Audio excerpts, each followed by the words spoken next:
Okay. We're gonna keep going. We're going on to question 10. Was there a question before that, or?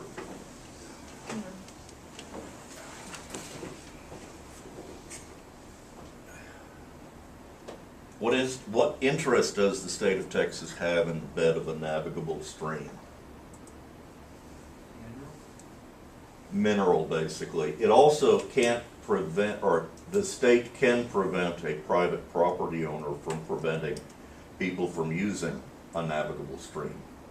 The public has a right to use it. If you want to boat down it, you can. In Texas, you don't have the right to drag your boat up on somebody else's shore. So you can wave as you go by, but you can't pull up. Are you sure about that? I am sure, for a navigable stream. Not a perennial stream or anything like that. But it's got to be a navigable stream. So you only got one around here. It's called the Pecos River. So that doesn't, it has to have water in it if you're going to do any serious boating. You can still walk down it. Yeah, you can walk down it, and people do that. People hunt also. Remember what I talked about, the gradient boundary? The public has a right to use that. You can't go beyond the gradient boundary. And I wouldn't want to place my life in my knowledge of where the gradient boundary actually is, or the property owner's knowledge of where the gradient boundary is. But people regularly just walk up, the river bank, whatever you want to call it. Just like people telling you to stay off their sidewalk. Yeah, it's like, it's a sidewalk. There was a subdivision, it was a subdivision for habitat. And they basically took a whole block. But they didn't resurvey. So the street was in the wrong place. Because, no one had ever surveyed it. It used to be just dirt roads. It was in the poor part of town. And so this one lot took it on the chin, so that the sidewalk was on the private lot. The parkway, the parkway was on the private lot. The curb was on the private lot, and the back, it went out about 10 feet into the street. And I surveyed that one morning, and they wondered why it took me so long to survey it. And then I brought in my drawings, and I said, this is why. Because when you did all that charity work for them, you forgot to re-subdivide. Basically they should have simply deeded to the city where that lot should have ended, instead of where it did end. So there was a lot of that private property that was, the sidewalk, the parkway, the street, and still is to this very day. But the interest that the state of Texas has in the bed of a navigable stream, we will get to next semester, because it's an interesting history. At one point they had one set of interests. Another point they have a more expanded set of interests. And after 1929, considerably less. And that was to basically, it had to do with oil. They were kinder to the private property owners after 1929. But anyway, what's the difference between, we talked about this, between the thread and the thalweg of a stream? Number 11, the same as 10. Oh, state or U.S. government? Yeah, sort of. So go to 12. Difference between thread and a thalweg. Well, we didn't really define the thread. That's the problem. Thread is the middle line. The line running through the middle of the stream. Think in terms of a very flat, sandy sort of thing, like the Red River, where you've got a big, wide channel, but no well-defined center of the river. It just goes wherever it wants to go between the banks. And then with a thalweg, you've got a definite cut channel. And it's not necessarily directly between the two banks. It's wherever the channel is.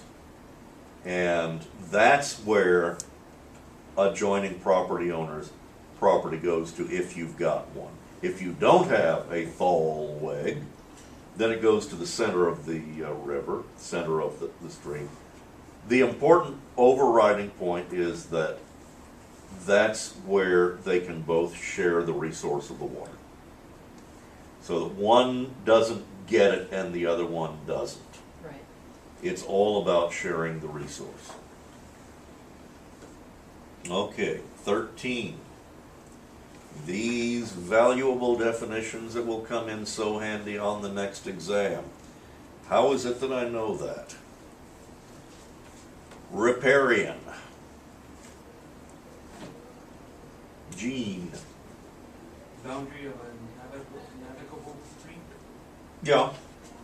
Basically, it's the shoreline of a river. Littoral. Robert.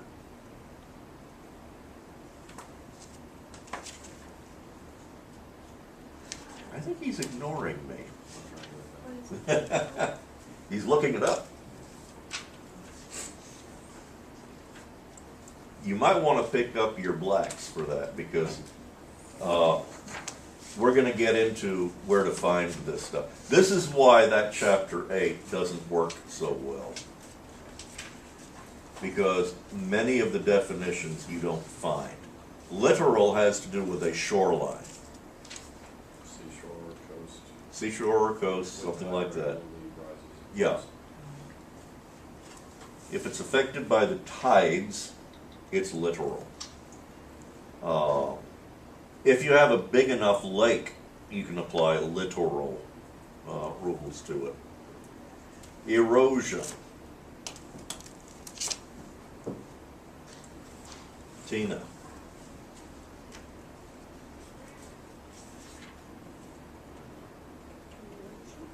Yeah. To wear away by the action of water, wind, or other elements. Yeah, in this case, only water causes boundaries to change. The wind doesn't cause boundaries to change. Basically, erosion takes away. What does reliction do?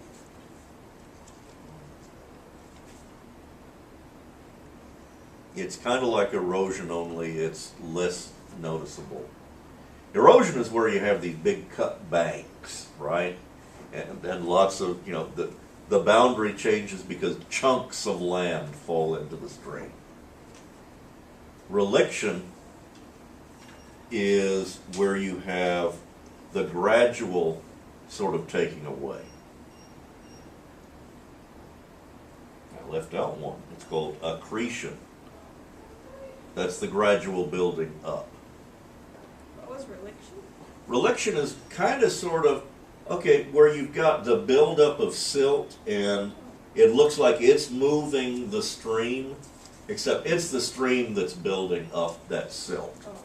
It's not a major thing. It's not big. And this is why that changes boundaries, where avulsion overnight does not change a boundary. Amazingly enough is the next definition. An avulsive change is something that happens virtually overnight. And then subsidence is the lowering of the level of land by the action. Basically, it's usually by pumping water out of the water table.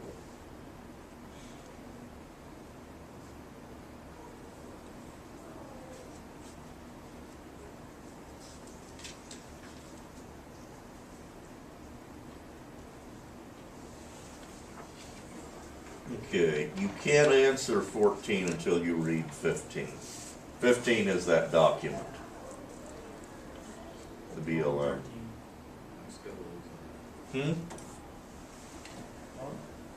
Can't hear. How long? Well, basically, it's real long.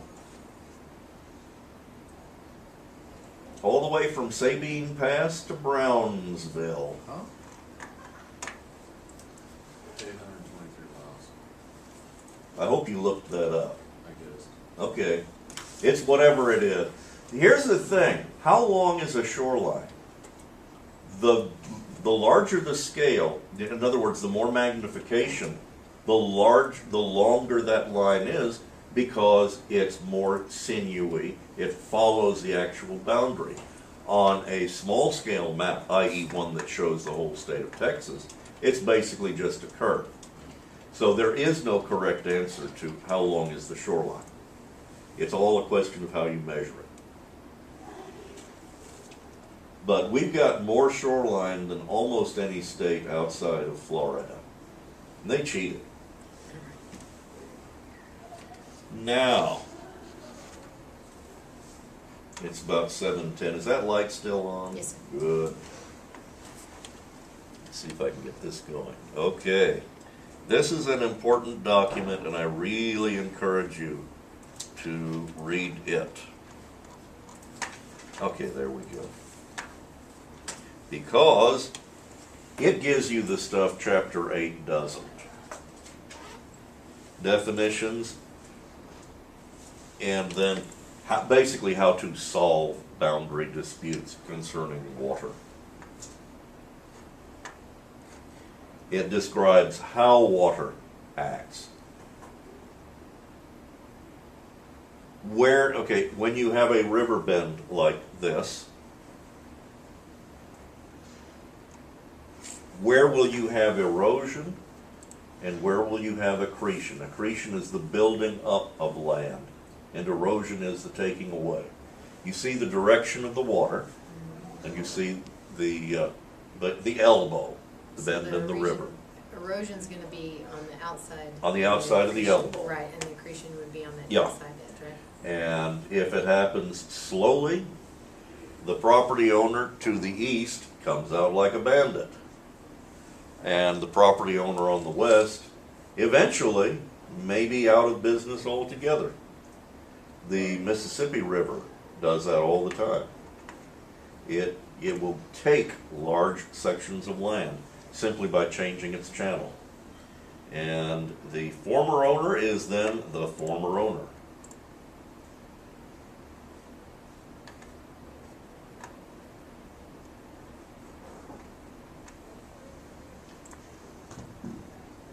Navigable waters.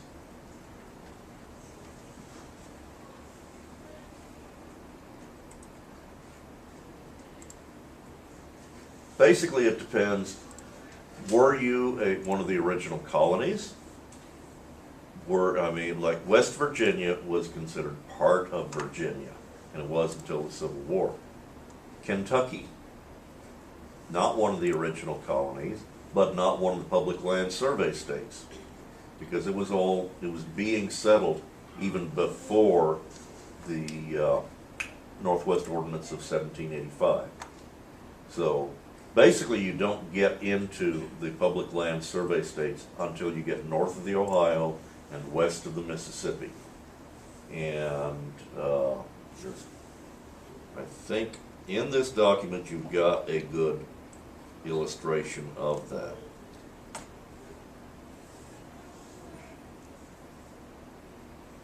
The material, except for the definitions, the material in this document that I want you to go to will not be on the test. But I do want you to read it and know it. Simply because I'm giving you a break on this because I had forgotten when I made the Chapter 8 assignment, and I think we're doing pretty well to be keeping up at this point. You could have called us and said, hey, let's just spend 2 weeks on 9 and forget about 8. No. That's what I was talking about. Well, 9 is no easy chapter either, but 8 is really important.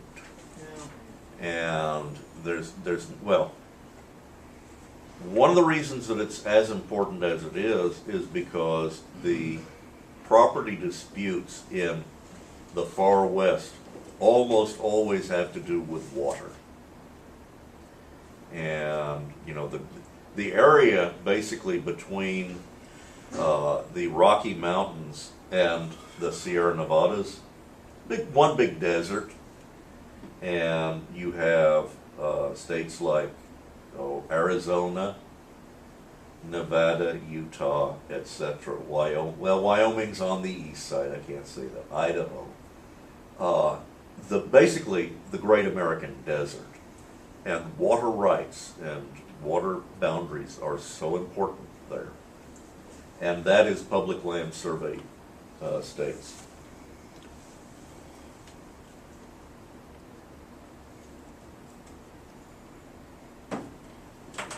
The more we study this, the more we're going to be getting into the way that the Bureau of Land Management settles disputes.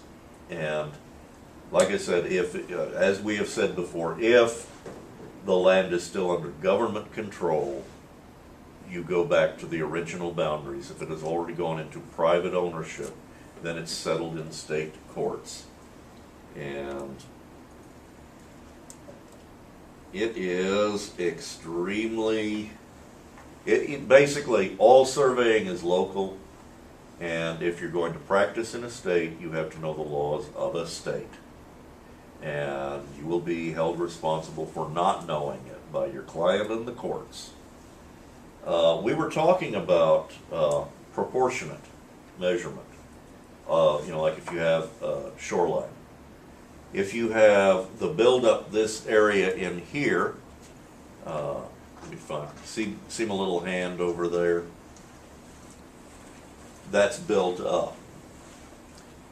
If you have shoreline that's built up, it's generally given to the property owners in proportion that they had the old property, the shoreline. It's almost always given perpendicular to the direction of the water. You see how that's being divided? So it's according to the amount that they have. The acreage is proportionate to the amount of shoreline they have. So their new boundary would be no Right. less, no more wide than what they had before. Yeah. Unless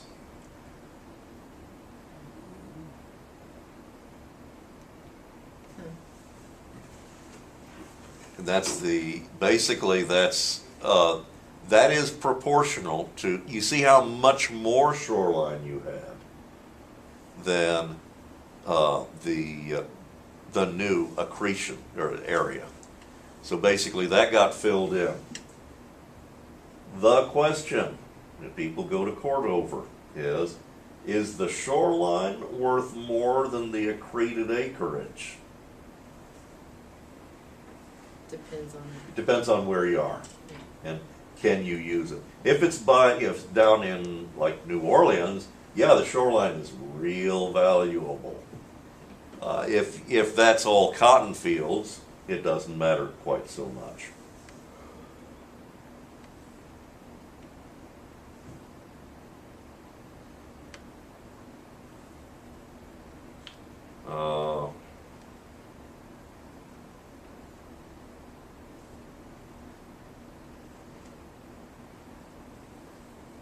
I'll let you read this. You're early. I'm shocked. Got it done pre-cal early, so Okay, wonderful. How's the pre-cal going, by the way? it's going. Rough? No, it's just confusing because Okay. the way we learn to do trig is it's the same way, but Yeah. it's just a different process. Basically, if you learn classical mathematics, you get confused doing surveying. Yeah. If you learn surveying, you get confused doing traditional mathematics. Why is it that they turn? Counterclockwise from 3 o'clock. Yeah. I don't know. They just do. It was convenient. They're dead now. They won't tell you. They don't give a shit.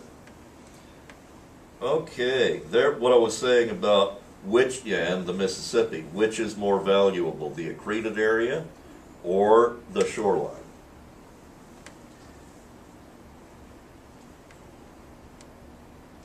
And basically they divided that case up, they divided it by the original shoreline. You got a proportion of the accreted area in proportion to the amount of original shoreline you used to have. So they actually got, the accreted area decreased, even though they had more real estate, it was less valuable, because they used to have a whole lot more riverfront. Okay, now this is something, how do you determine the area of a lake?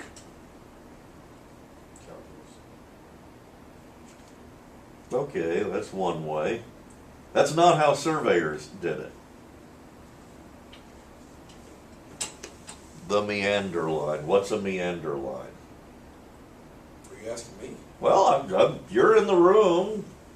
It goes along the, It's the line they survey along the bank. Basically, it's a nice dry place for a rodman to give a reading.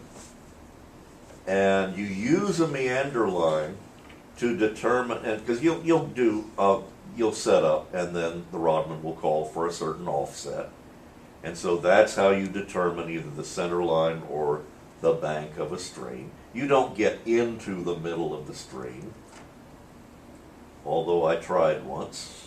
They wouldn't let me rent the canoe one, because I wanted to go down the San Gabriel with my GPS going and just, paddle towards where I thought the center line or the thallway was. Because you asked the wrong question. You should ask, can I swim in the middle of the river? No, that wasn't gonna fly.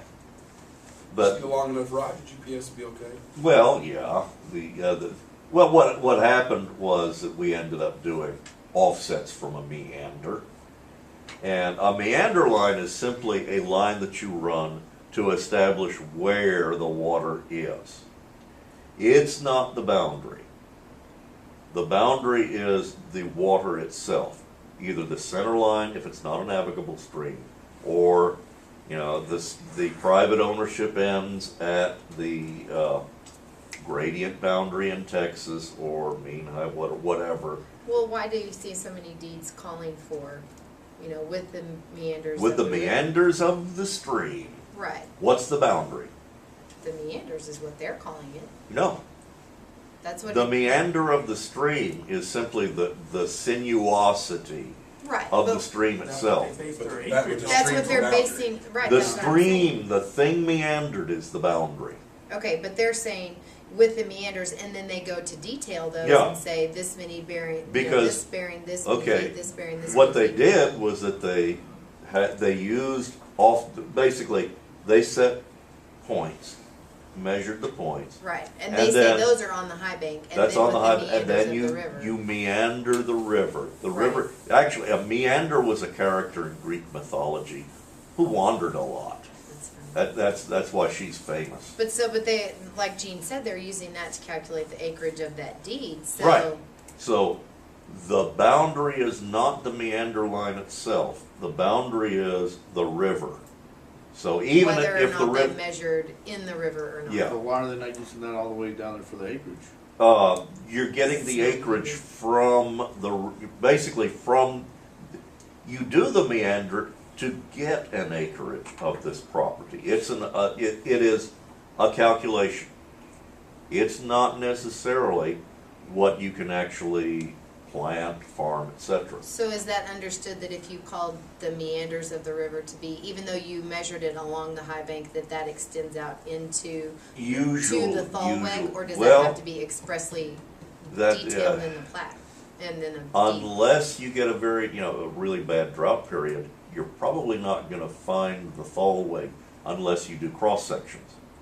We've done cross sections. So say we're in Pecos, like you said, Yeah. and it's all dry. Well, you can and just it's walk all- across the fool Okay. thing, and you won't even get your feet wet. But no, the rule is you meander to get the acreage. Now, if you're in the public land survey system, now this is where it's really hard to understand if you grew up in Texas. If you've got a section and you want that section, and it's got a lake on it that is, say, less than 10 acres, you don't pay for the lake.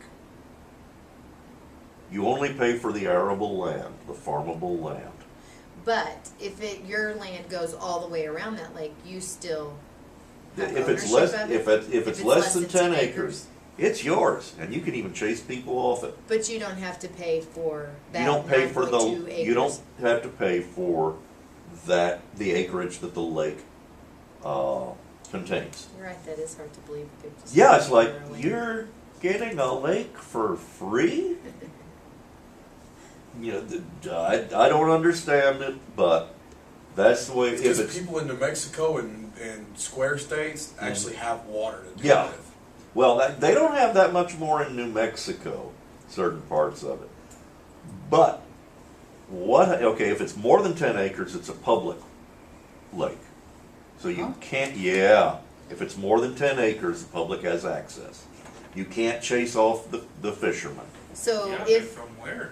that's what I was gonna say. How Well, they gonna that's get in the other there? issue. Do they have to retain get there, yeah. access when they sell Yeah. you that Well- land? If it's, If you, I don't know how it actually works depending on the So would they jurisdiction. pay you for the access, or you would have to give them an access? That's the $64,000 question. Does the public have an easement right to get on your land to use that?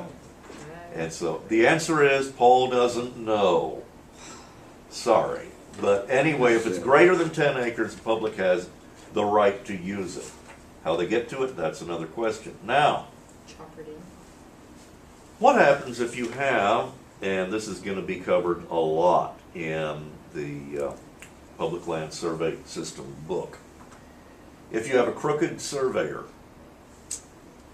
and he's in cahoots with someone who wants land in this part of the township, and so he invents a lake that doesn't exist. Yeah, he invents a lake. Invents a lake. He invents a lake, and so on. Okay, I'm gonna turn it around.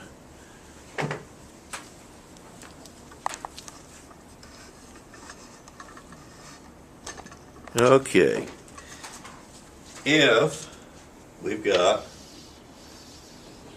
a nice little township.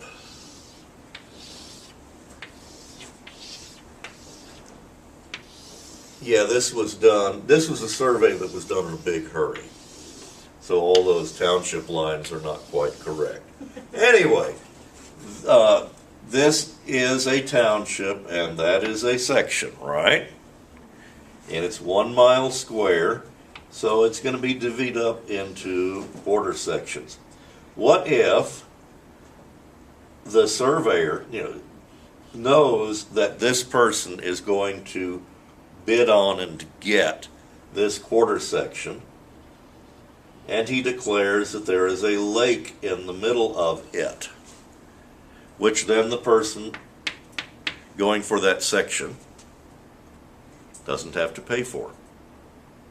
And money changes hands late at night in some secluded place. But if it's more than 10 acres, I mean, Public has a right to it, but if there's nothing. who's going to go fishing where there's no water? I see. Okay. So this person makes out like a bandit getting 160 acres for Price of 25. the price of 25. Gotcha. It's called fraud. There was a lot of it. And you get into certain parts of California, and there was a lot of fraudulent surveying. But basically, there was, usually your lake is going to go from, like 1/4 section to another, something like that. So the area of the lake is excluded from the price of the land. I have a question. What if there's more than one, and the total acreage, say there's a little place over here, a little place over here, all within your land, and the total of them is more than 10 acres? Does that count, or does it have to be? I would guess it's by the contiguous, Okay. it's got to be 10 acres on a lake. Right. Yeah. Gotcha. And if you've got that much, you've probably got a swamp then. So, but in any event, Still, it's my swamp.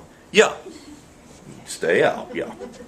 But I keep saying over and over again, what are the the four most powerful words in the English language in America? You're gonna Get off my land.